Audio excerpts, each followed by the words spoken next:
Bem, continuando então aqui nosso assunto sensor de vibração, o que nós vamos fazer agora então, após o primeiro vídeo, que foi a apresentação, né, mais conceitual do sensor, do princípio de funcionamento, agora a gente então vai partir para a modelagem matemática desse princípio de funcionamento, à luz do que nós vimos até agora em vibração forçada com amortecimento.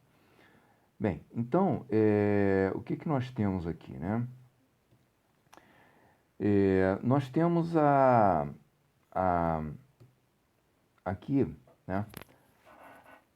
Como eu falei antes, né, no primeiro vídeo, o que acontece? Nós temos a vibração da superfície, que é o que se está buscando, né?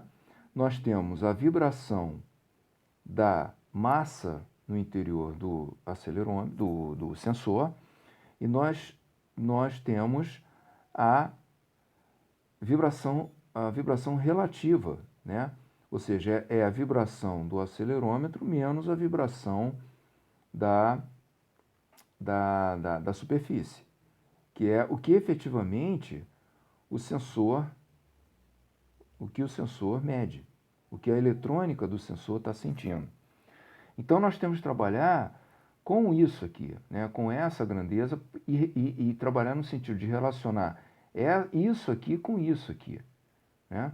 Porque isso aqui é o que interessa, é o que a gente quer saber. E isso aqui é o que ele está medindo, né? E no meio do caminho tem isso daqui, mas isso aqui não nos interessa, tá? Então, o que a gente vai fazer? A gente vai escrever a equação de movimento, né? Nós temos a massa vezes a aceleração, a massa do acelerômetro vezes a aceleração do acelerômetro, né? Aceleração absoluta, né? Lembrando que a segunda lei, né, quando a gente diz que F é igual a MA, né, mx dois pontos, a gente está trabalhando, né, com a aceleração absoluta, ou seja, é a aceleração em relação ao referencial inercial. Então, se eu tenho aqui a superfície, eu tenho aqui o sensor, eu tenho aqui a massinha lá dentro do sensor, né, penduradinha lá com uma mola e um amortecedor. Eu tenho que isso aqui se move com Y. Eu tenho que isso aqui, né, se move com X, tá? Mas esse Y e esse X, eles são em relação a um referencial inercial, né? Então, agora o que está sendo medido aqui dentro? O Z, que é o X menos o Y, tá certo? Mas para eu aplicar a segunda lei, somatório das forças é igual a MA, esse A tem que ser a aceleração absoluta da massa. Então, essa aceleração absoluta é a aceleração, é o x dois pontos de t, e não o z dois pontos de t. Então, por isso que quando a gente monta a equação, né, a gente vai botar massa vezes aceleração absoluta, mais o c vezes a força de amortecimento do amortecedor sobre a massa, que é o c vezes a velocidade relativa, ou seja, a diferença das velocidades, mais o k da mola vezes a diferença dos deslocamentos. Isso é igual a zero, não tem força externa aplicada. Então eu vou chamar isso aqui de z ponto e isso aqui de z, né? Como eu falei antes, né?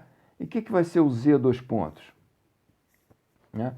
Ora, se z é igual a x menos y, z ponto é igual a x ponto menos y ponto, z dois pontos é igual a x dois pontos menos y dois pontos, né? Logo, se eu estou com x dois pontos aqui, né, eu tenho que substituir esses x dois pontos aqui, né? Ou seja, usando isso aqui, ou seja, eu tenho que botar que x dois pontos é igual a z dois pontos mais y dois pontos, né? Ou seja, a aceleração absoluta é a soma da aceleração da superfície que carrega, que conduz a carcaça do sensor, mais a aceleração relativa do sensor, né, no interior da massa no interior do sensor, tá? Então, a gente vai usar isso daqui, né, isso daqui, e substituir aqui. Aí a gente vai obter uma equação toda em Z, né, de um lado, e só que aqui vai sobrar o quê? Mais my, dois pontos. Então, eu jogo para o lado de lá, menos my, dois pontos. Né? Então, isso aqui entra como se fosse uma força, né? Uma força de inércia induzida que surge devido à aceleração da massa, a parcela da aceleração relativa ao movimento da base, da carcaça. Bom, com essa equação aqui, eu quero saber, eu vou calcular então quem é o z de t. Ora, se o y de t é harmônico, como nós vimos vendo, né? O y dois pontos, que é o que vai entrar aqui, ele é a derivada segunda, que dá isso daqui, menos ômega f ao quadrado, y, a amplitude máxima do deslocamento da base, da superfície, é elevado a ômega ft. Então, se o movimento da superfície é harmônico, o movimento relativo, que é o que eu tenho que usar aqui, da massa, ele também é harmônico. Então, eu vou substituir na equação. Então, substituindo na equação, eu substituo aqui primeiro o lado direito, né? E m ômega f ao quadrado y, né? Esse produto aqui, né? Dessas três coisas, né? Isso aqui é a aceleração máxima. É o deslocamento máximo, y maiúsculo, multiplicado pela... tirando a massa, né? O ômega f ao quadrado vezes y maiúsculo é a aceleração máxima, y maiúsculo dois pontos, né?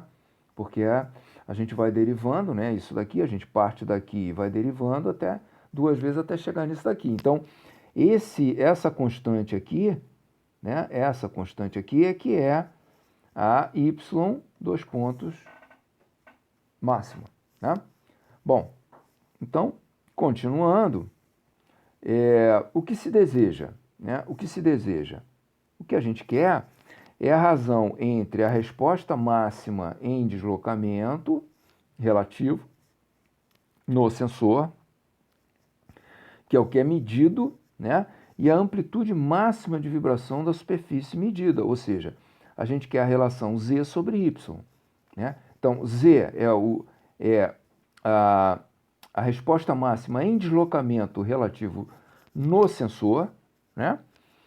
É o deslocamento absoluto, né? X maiúsculo, menos o deslocamento da superfície, que é o z, né? Como a gente viu aqui, isso aqui, né?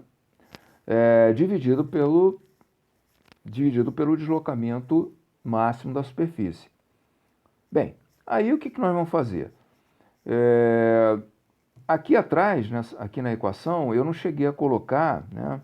Eu não cheguei a substituir as três coisas aqui do lado esquerdo. Mas a gente já fez isso várias vezes aí para trás, né? Anteriormente. Então, quando eu substituo, o que eu vou substituir? Eu vou substituir isso daqui e as suas duas derivadas, né? E aí o que eu vou obter? Eu vou desenvolver, e como eu estou querendo isso aqui, né? Eu vou então chegar nisso daqui, né? Que z sobre y, né? Novamente uma relação complexa, né? Como nós vimos anteriormente, por causa da transmissibilidade, da função de resposta e frequência, que tem módulo e fase, né? Então aqui, olhando para o módulo, que é o mais relevante aqui, nós chegamos nessa expressão aqui, né? Onde nós temos o R, a razão das frequências ao quadrado, multiplicado pela velha função de resposta em frequência, que foi a primeira coisa que a gente conheceu, né? Que é o nosso H de ômega F. Então, compactando aqui essa notação, nós temos R ao quadrado vezes o módulo do H e ômega F, né? Onde o R é a razão das frequências e esse H é a FRF do sensor, né? Que relaciona a frequência a frequência da força com a frequência natural do sensor. Por quê? Porque eu estou tratando de M e de K do sensor, né? Então, raiz de K sobre M do sensor. Então, é a FRF do sensor, tá?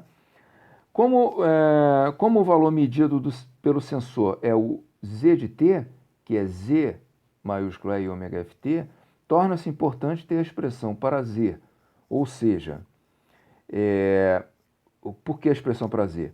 Porque o que eu quero saber é o Z de T, né? O que eu quero saber, o que eu preciso saber é o Z de T, que é o módulo de Z, é a amplitude máxima de Z, é I ômega FT.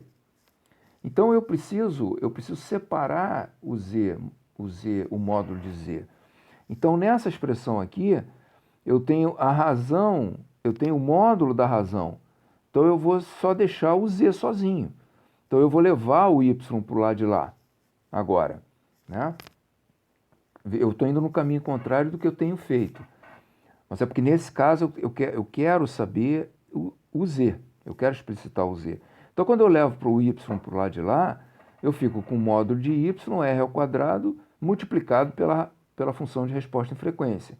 E o R ao quadrado é a razão das frequências ao quadrado, né? Então eu, por conveniência, escrevo assim, separo aqui a função de resposta em frequência, então eu fico com três coisas separadas. Eu fico com a razão de frequências ao quadrado, eu fico com o módulo, a amplitude máxima do deslocamento da superfície, e eu fico com a função de resposta em frequência. E aqui eu observo o seguinte, eu coloco aqui isso que está multiplicando a função de resposta em frequência, né? Eu destaco aqui e novamente eu ressalto que, da mesma maneira que eu fiz lá atrás, né? com o Z, né? Eu faço de novo, eu faço a mesma coisa aqui com Y, né? Na verdade, eu vou repetir aqui, né? Porque eu estou repetindo isso daqui, ó. Eu estou repetindo isso daqui, tá? Estou repetindo isso daqui aqui embaixo. Ou seja, o que eu tenho aqui, na verdade, é a aceleração máxima da superfície. Então, reparem que interessante, eu já estou relacionando o Z que está sendo medido com a aceleração máxima. Então, eu escrevo, portanto, né, eu escrevo dessa maneira aqui. 1 sobre ômega n fica solto aqui, mas o que é 1 sobre ômega n ao quadrado, né? É uma constante, porque o ômega n ao quadrado, o ômega n é a raiz de K sobre M, o ômega n ao quadrado é o K sobre M do acelerômetro. Então, o acelerômetro, ele tem o sensor, né? Ele tem um K. Eu tenho falado acelerômetro porque o sensor mais comum é o acelerômetro, mas na verdade a gente ainda não chegou a especificar para um acelerômetro isso tudo aí. Mas o sensor, ele tem uma rigidez e ele tem uma inércia, né? Então, essa frequência natural, né? Essa frequência natural ao quadrado é a razão K sobre M do sensor, né? Então, é um número. Isso aqui é um número que depende do K e do M. Então, isso fica aqui sozinho, né? Então, eu tenho agora aqui a expressão escrita de uma forma bem compacta. Eu tenho a aceleração máxima, eu tenho o que o sensor mede, né? E eu tenho a função de resposta de frequência do sensor, né? Se eu voltar com Y aqui para baixo, eu escrevo dessa maneira, que é a razão entre o que o sensor mede, o deslocamento que o sensor mede e que vai ser transformado num sinal elétrico, e a aceleração que eu estou querendo saber, né? Mas essa forma aqui, ela mostra de uma maneira mais interessante a relação direta entre Z e Y, dois pontos. Ora, se ela está mostrando a relação entre Z e Y, dois pontos, por que o Y, dois pontos? Porque aqui eu peguei esse ômega F ao quadrado que estava no numerador do R ao quadrado e multipliquei pelo Y, para fazer surgir Y, dois pontos, ou seja, para fazer surgir a aceleração. Então, o que acontece aqui? Esta expressão mostra que a resposta medida pelo sensor, a resposta Z, é proporcional à aceleração da superfície medida. Assim, este sensor recebe o nome de acelerômetro. Tá? Então, se eu estou relacionando Z com Y dois pontos, eu estou relacionando o que o sensor mede e que transforma em sinal elétrico com a aceleração, certo? Se eu estou relacionando, como a gente vai ver lá no final, o que o sensor mede com Y, né? Se eu estou relacionando o módulo de Z com módulo de Y dois pontos, eu tenho um acelerômetro, certo? Agora, se eu estou relacionando Z com Y, eu tenho um sensor também, mas não é mais um acelerômetro, tá? Aí ele vai se chamar um vibrômetro,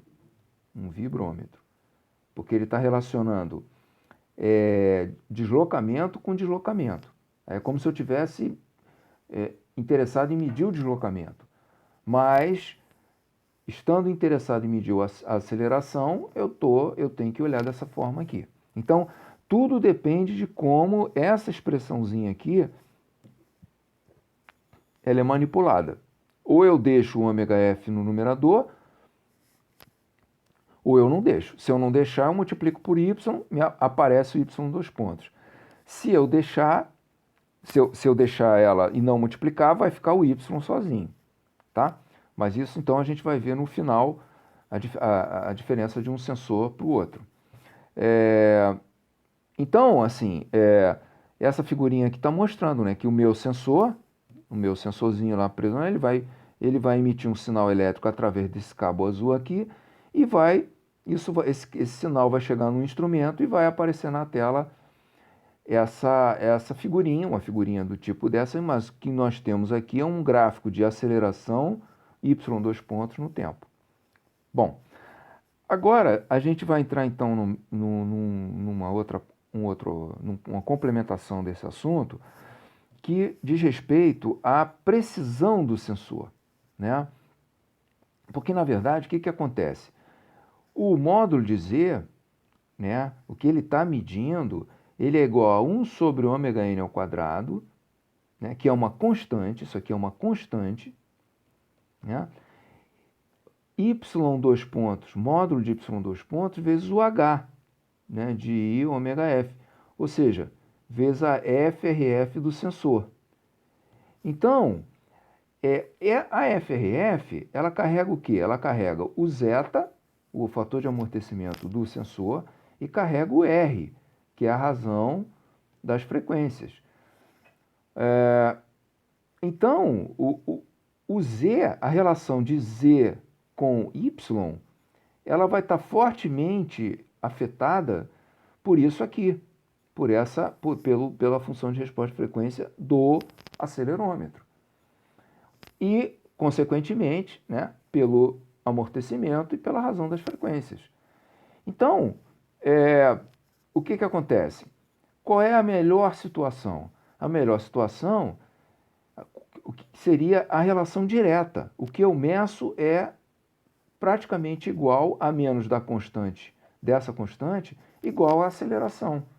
E para que isso aconteça, é necessário que isso aqui seja igual a 1. Né? Porque se isso aqui for igual a 1, eu fico simplesmente com isso aqui. 1 ômega n ao quadrado, y, dois pontos. Né? Aí eu tenho uma relação direta. Então, essa relação direta aumenta a minha precisão. Né? Então, é o que está dito aqui. Né? Para maximizar a precisão do sensor, busca-se uma construção tal que a função de resposta em frequência ela seja muito próxima de 1, ou seja, a construção de quê? A construção do acelerômetro, porque o acelerômetro, aqui entra o amortecimento dele e aqui vai entrar a massa e a rigidez. Então, a construção qual é a combinação de massa, mola e amortecedor dentro do acelerômetro, ou seja, qual é a combinação do mecanismo de inércia, do mecanismo de rigidez e do mecanismo de amortecimento dentro do sensor, que faça com que a função de resposta de frequência dele tenda para 1. E com isso a gente aumenta, a gente maximiza a precisão dele. Fica menos suscetível a essas relações do R e do zeta, né? E com isso, a gente tem isso daqui, né? E aqui é a observação que eu fiz. O 1 sobre ômega n ao quadrado é um fator constante, que apenas atenua o sinal. Ele atenua por quê? Porque é uma fração, né? Que dá um número, isso aqui dá um número, isso aqui dá menor do que 1. Então ele vai, na verdade, atenuar o sinal, né? Porque aqui a gente tem, se a gente, que a gente mede é exatamente igual à aceleração, é porque isso aqui seria 1. Mas isso nunca vai ser 1, porque a frequência natural do acelerômetro, agora eu já posso falar acelerômetro, né? Porque eu estou tratando com a aceleração, né? Isso nunca vai ser 1, né?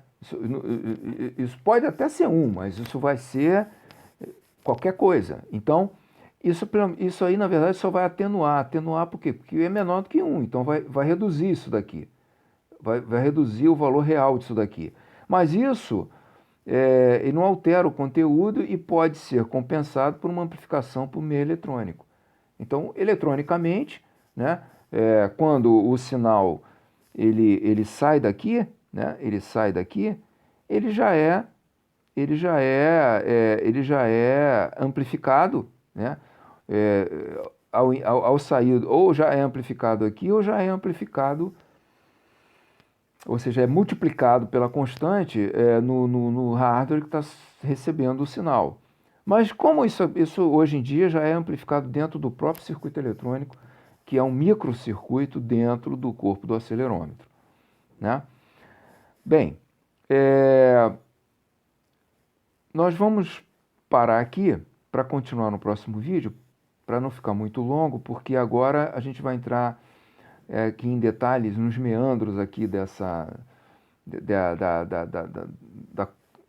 variações numéricas aqui dos fatores, e relacionando isso ao comportamento do acelerômetro, a precisão do acelerômetro, que merece um vídeo, uma aula só para isso. Então vamos parar aqui e vamos continuar no próximo.